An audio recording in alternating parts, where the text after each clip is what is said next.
This is my first time here, and I'm very thankful for the opportunity to read to you. Heaven Divided is a coming-of-age novel, and it follows 12-year-old Stephen Ensign as he works through a series of challenges to find his bliss. So I thought I would start with Chapter 1. Chapter 1, Accident. Fear walked with Stephen Ensign as he navigated his way through the parked cars toward the row of stores. The fear did not cause his hands to shake or make him flinch at a sudden loud sound. His was a cautious fear of lowered eyes, hesitant answers, a preference for solitude, and always looking beneath a person's surface to find the reasons they should not be trusted. Stephen's fear was a plea for understanding floating on the surface of his eyes, always there for anyone to see, but being 12 years old, no one ever thought to look for it and instead thought of him as a quiet child. Wayne O'Brien walked alongside Stephen and grew impatient with his best friend's hesitancy. Decide already, Stephen, you with me or not? Stephen wanted to explore the old railroad tracks with Wayne. He wanted to walk outside all day and be on his own, but he sensed the danger, the consequences. He wished Wayne understood and were not so fast to act. Yes or no, Wayne persisted. It's not that simple, Stephen Mines protested as he considered his options, overwhelmed with the sense that this decision, as with every decision involving his parents, could not be taken lightly. They walked in front of the Townland Strip Mall on Chicago's southwest side. Pressing heat from a July afternoon sun blurred the stores, groups of shoppers, sales signs, and Friday traffic around them. For Stephen, they blended together into an everyday background.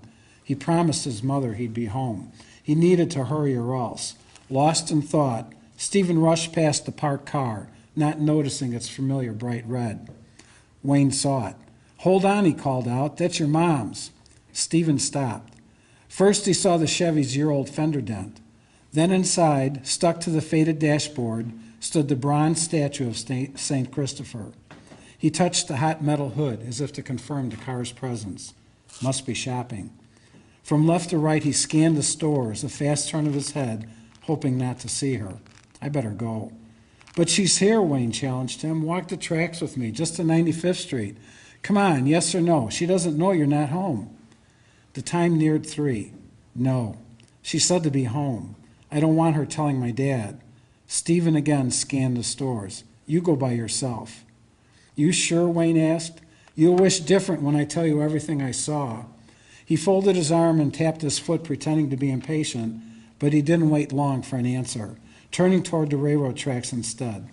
He took a few steps before looking back. I knew you'd be afraid to go. He stuck out his tongue and smiled. See ya. The decision made, Stephen leaned on the car and watched Wayne head toward the tracks. Home was a mile in the other direction. With the heat, the distance seemed twice as far, and it made sense to wait for a ride with his mom.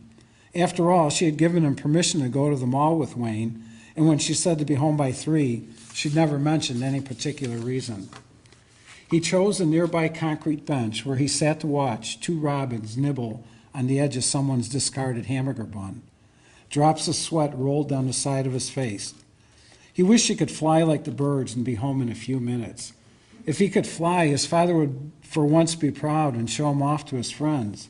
He'd probably ask him to come along fishing. And he had no doubt that his mom would ask him to fly just so she could be with him all the time, not just a day here and there over the summer. He would do loops and dives for her and swirl evening skies pulling long, bright yellow ribbons. They would be together, laugh together as a family, sharing stories of his many flights. That's when he thought of the surprise. A broad smile crossed his face and he covered his mouth to hide it. Somehow the plan made sense, something his mom would always remember, and she'd tell the neighbors how funny her Stephen could be. He imagined her laughing whenever she recalled the surprise. The car's door opened. He stepped into the back and tucked himself into the tight, small space on the floor behind the driver's seat. It smelled of warm plastic. The plan was simple. When she opened the back door to put in the groceries, he would yell surprise. Stephen moved his lips a few times, practicing how to say it. quieting every time he heard someone approach. Claudia Ensign had been staring at the boxes of cereal for more than a minute.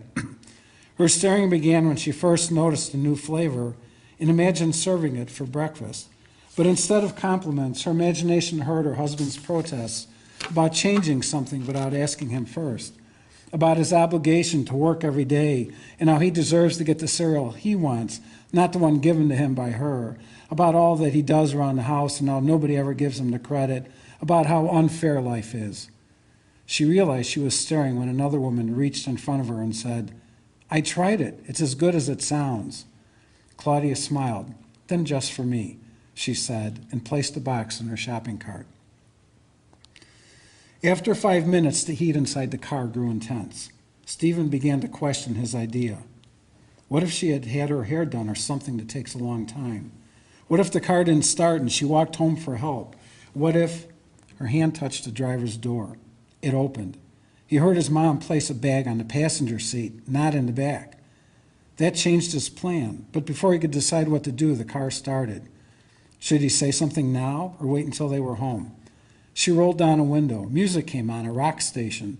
She turned the volume loud. He relaxed a bit, knowing she could not hear him breathe. For a brief instant, his mom hesitated, as if she sensed something unusual but wasn't sure what it was. Stephen wondered if she guessed he was there, but pretended not to see him. The moment passed. They drove away. After a few turns, he lost all sense of direction and speed. How far had they gone? He wondered if they still drove in the parking lot, or were they on the main road. His left leg cramped. The faint scent of car exhaust blended with the smell of plastic. Traffic blended with the music. A new plan formed. He knew that if he moved, he might scare her. Only when the car stopped would he leap up and yell surprise. He decided to do it on the count of 3. They stopped. He counted. 1, 2, but they moved. Soon again they stopped. He counted. 1. The car moved forward. He waited.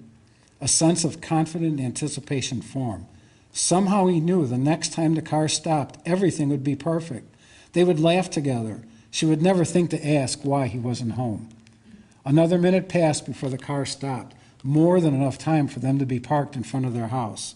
Stephen counted 1, then 2. At 3, he pushed down with his legs to propel himself up. He aligned the motion with what he guessed his mom saw in the rearview mirror. As soon as he thought he could be seen, he yelled, "Surprise!" The car jerked to the left. The first violent impact spun Stephen around and up. He heard glass break. The second impact slammed his head into the window and knocked him unconscious. Thank you.